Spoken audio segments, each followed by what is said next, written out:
How's it going, everybody? I am Jay Shady, also known as the Voice of Reason, and I am back with my WrestleMania Retro Review series. And here I am with my WrestleMania 7 review.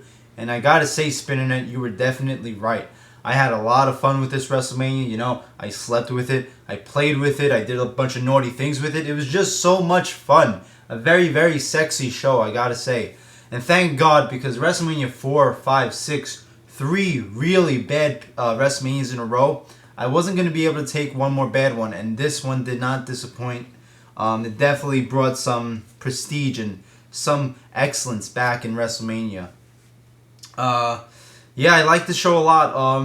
You know, I don't really hear when people talk about best WrestleManias of all time. I really don't hear about WrestleMania 7. I think it's a very underrated show. I think it's definitely should be in the top 10 WrestleManias of all time.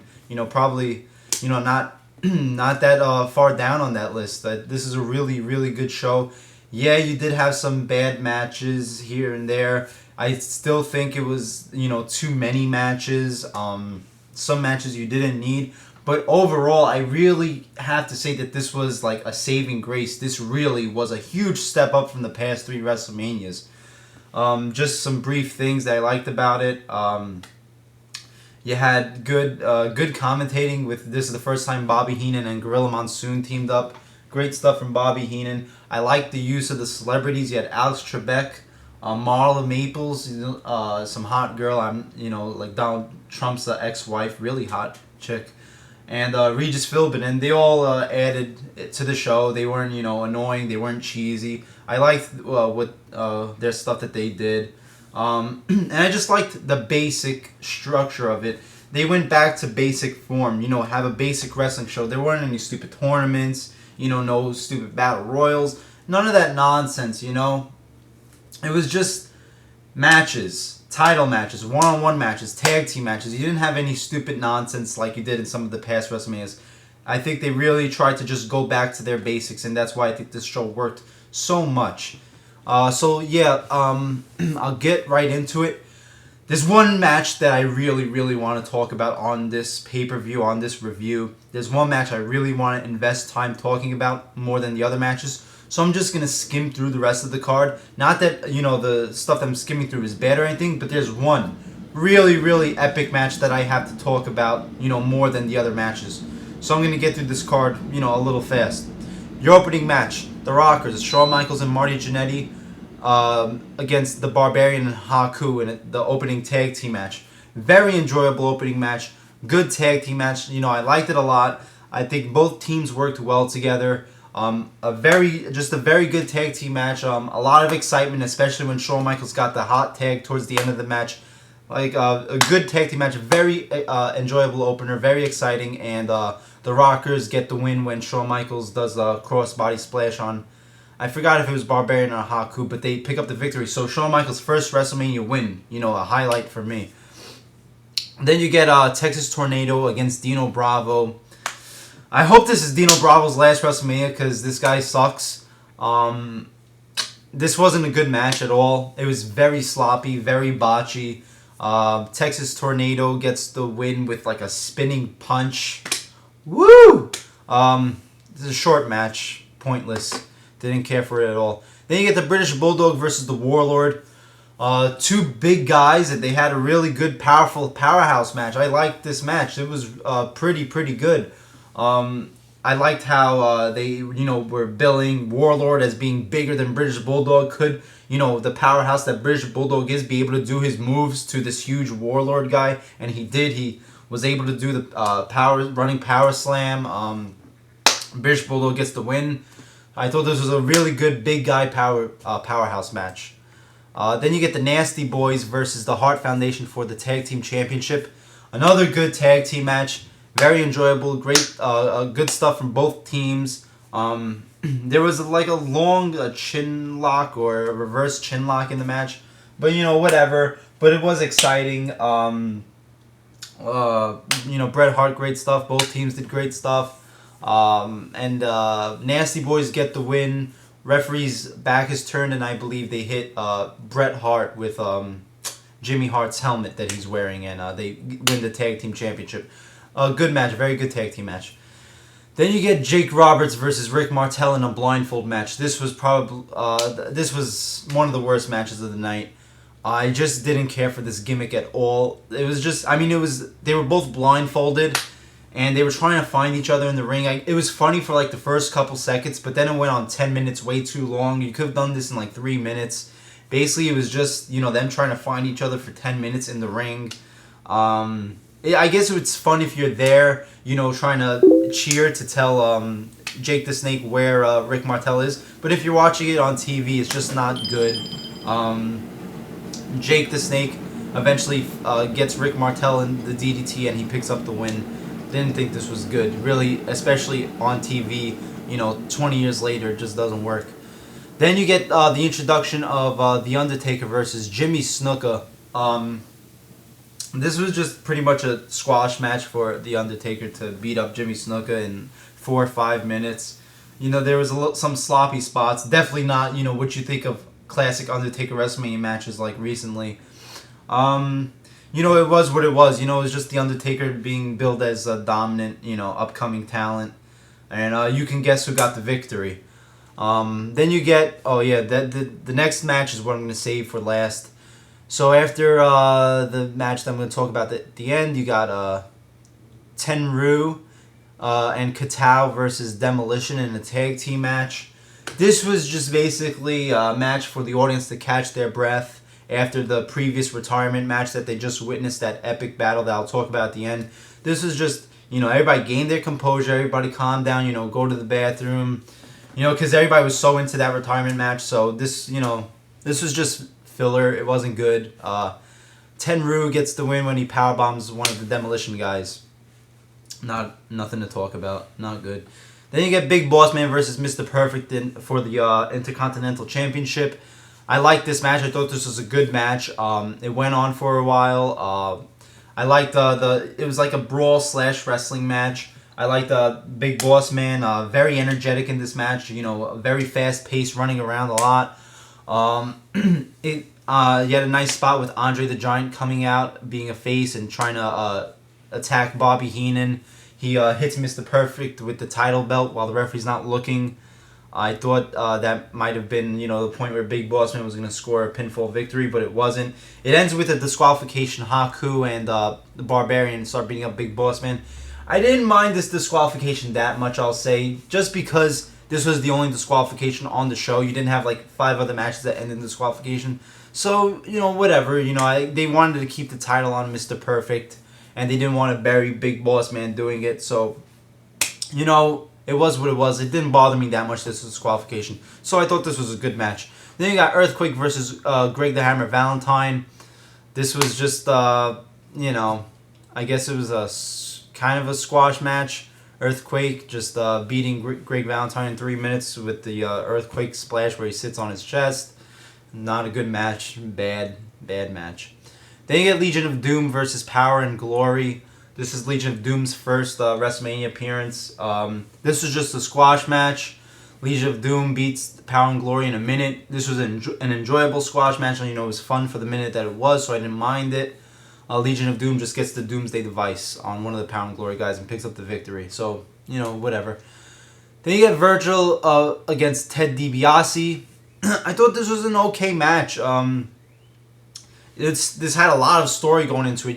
Virgil, Ted DiBiase's, personal assistant, pretty much like his slave, turning against Ted DiBiase and finally, freeing himself from his reign and, trying to, become his own man, going against his master. I thought this was good. You had Roddy Piper in there on Virgil's side.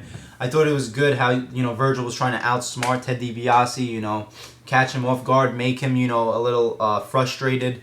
You had some good wrestling from Ted DiBiase. It ends with Ted DiBiase is kind of brawling with Roddy Piper outside the ring, and while they're brawling, right before Ted DiBiase is about to get back in the ring, the ref counts to 10, and Ted DiBiase gets counted out. I would complain, but for the story, it made sense because this whole thing was Virgil one-upping Ted DiBiase, not through, wrestling matches, but like, count-outs, before he was like interfering in matches, getting Ted DiBiase distracted.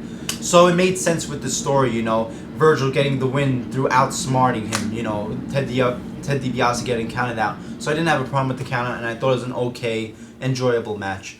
Then you get, this is the match that I did not understand why it was on here at the card. The Mountie versus Tito Santana.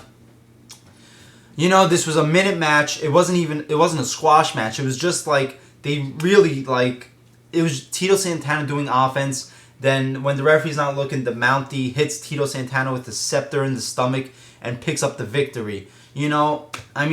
I get 1 minute squash matches, but this wasn't a squash match. This was somebody beating somebody down, then the other guy cheating to get the win. You could have just went right to the main event. This was just, I didn't like this at all. I didn't like that this was on the card at all. This bothered me a lot. Then you get the main event, Hulk Hogan versus Sergeant Slaughter for the WWF Championship. This was a very good, very enjoyable, exciting main event. I was totally invested in this. I think this was very much a sleeper main event for me, because I was thinking Hulk Hogan versus Sergeant Slaughter. Am I really gonna like this match? It doesn't sound that interesting to me, but it caught me by surprise. I was thoroughly entertained, thoroughly invested with this main event. It was very exciting, very good, maybe even great. There wasn't a slow moment in the match. For a lot of people, bash Hulk Hogan and criticize him and say that he's not good or not that good, but say what you want. But every WrestleMania up to this point at WrestleMania 7, besides WrestleMania 4, Hulk Hogan has had a good to great to epic match every single time, besides the stupid double disqualification between Andre and Hulk at WrestleMania 4. He had epic match with Andre at WrestleMania 3. An epic match with the Warrior at the previous WrestleMania 6. He had some real good matches, with Macho Man, King Kong Bundy, the first WrestleMania match with him and Mr. T versus Roddy Piper and Paul Orndorff. So you could bash Hulk Hogan, but he's had some really good WrestleMania matches, and he's produced pretty much 90% of the time.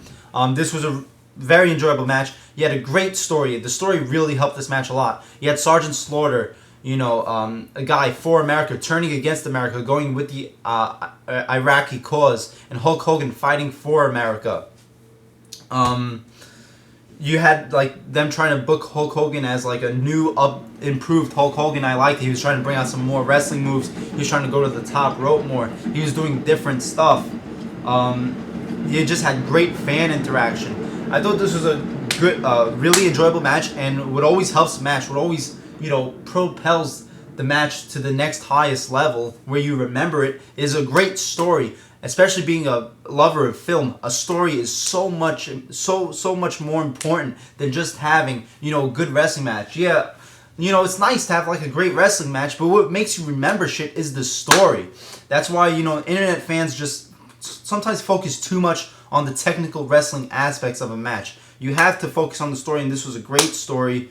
Hulk Hogan fighting for America, Sergeant Slaughter fighting against America. Everybody was into this, and Hulk Hogan gets the win with the leg drop, wins the WWF Championship. He had a lot of near falls. Hulk Hogan was bleeding in this. This was a very good main event that I guess is overlooked because I really don't hear people talk about it. Very good main event to close out the show.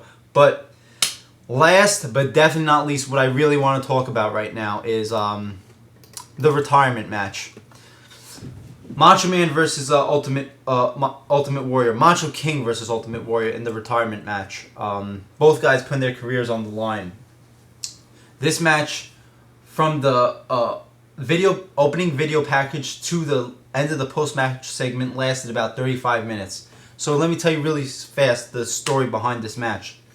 You had Macho King trying to interfere in Warrior's matches in order to get a title shot at the WWF Championship. The Warrior wasn't letting him have it. He was saying he's not going to defend the title against Macho King. So Macho King, during a match between Ultimate Warrior and Sergeant Slaughter for the championship, he costs Warrior the match. He interferes. Sergeant Slaughter wins the championship. And this pisses Ultimate Warrior off, of course. And they have a retirement match. Whoever loses is going to retire. Oh my god. Holy shit. I didn't see this match. I was saving this match on purpose until I do a WrestleMania review series, until I watch all the WrestleManias. And oh my god, this is just... I mean, this is 5 stars to me. If this isn't 5 stars, then you just don't know like what a great wrestling match is. I mean, maybe this wasn't 5 stars, technician wise, but when you add in this unbelievable story, everything that was going on, this has to be a 5-star match. This match starts off like right off the bat. There wasn't a dull moment in this match. It starts off with such an intensity. The crowd was so into this because they knew this was the end of one of these guys' careers, even though it really wasn't. But at the time, they thought it was. Just great in-ring action. Every move was exciting.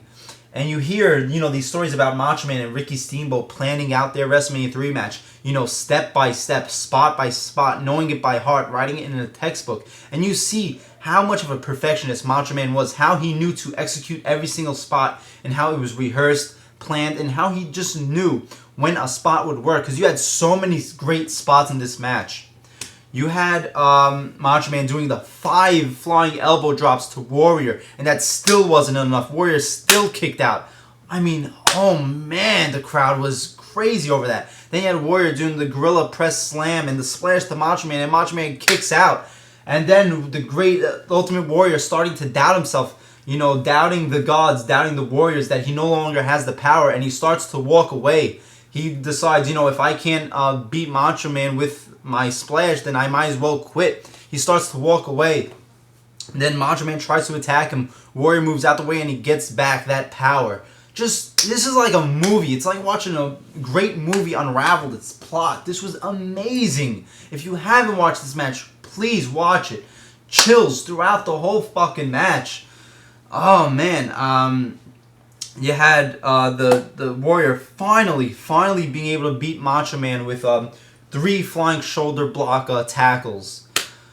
You had interference from Sherry Martel throughout the match, trying to interfere with the match, trying to save Macho Man's career. This had it all. This had all the aspects of what a great match should look like. And then Warrior wins with 3 flying shoulder block tackles. The crowd's, pumped up. Warrior was their man. And then the post-match segment just elevated this match into something that will always be etched into my mind. You had Macho Man in the ring, beaten down, laying down. Sherry comes in. She realizes that he just fucked up this opportunity that he just lost for both of them. And she starts beating him up. And meanwhile, when Sherry is beating up Macho King, Elizabeth was ringside watching this match. And she can't take it anymore. And she comes in the ring and throws Sherry outside of the ring. She grabs her by the hair, takes her away from Macho Man, throws her outside of the ring. Macho Man gets up. He doesn't know what's going on. He doesn't know if it was Elizabeth beating him up, if it was Sherry beating him up, if it was Warrior beating him up after the match. And eventually he realizes Elizabeth was there for him, trying to save him. And after, after WrestleMania 5, 2 years ago, finally Macho King and Elizabeth reunite. They hug each other. The music plays right there. Everybody falls back in love with the Macho Man. He hoists her on his shoulder again. And then they're about to leave.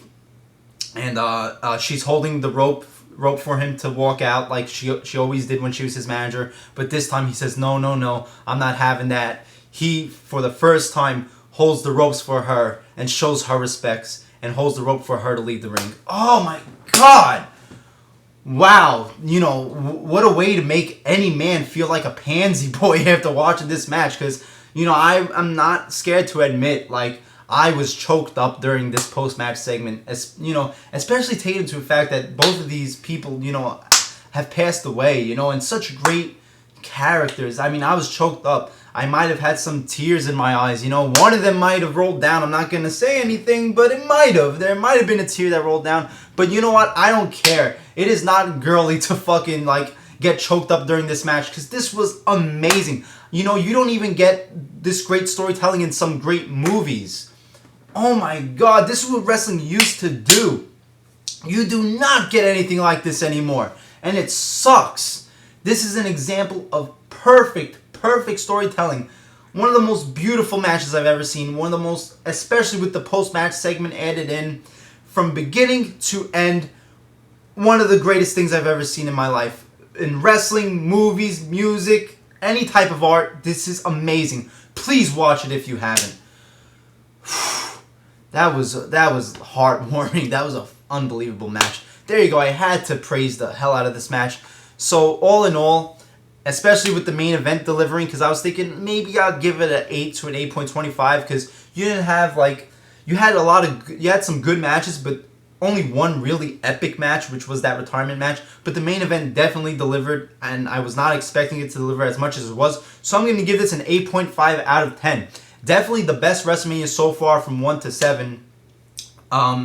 With match quality. Definitely had the best amount of match quality in it, the best amount of good matches.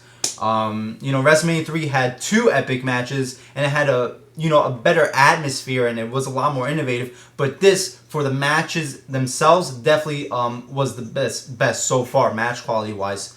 Great WrestleMania. I love this show. Spinnernet, you were definitely right saying that I would enjoy this, because I definitely enjoyed this. And anybody who hasn't watched Macho Man vs. Ultimate Warrior, do so now, and don't be afraid to shed a tear or get choked up a little bit. Great WrestleMania 7. I'll be back very soon for my WrestleMania 8 review. I'm about to watch it right now. Jay Shady, Voice of Reason. Like, comment, subscribe, and I'll see you later.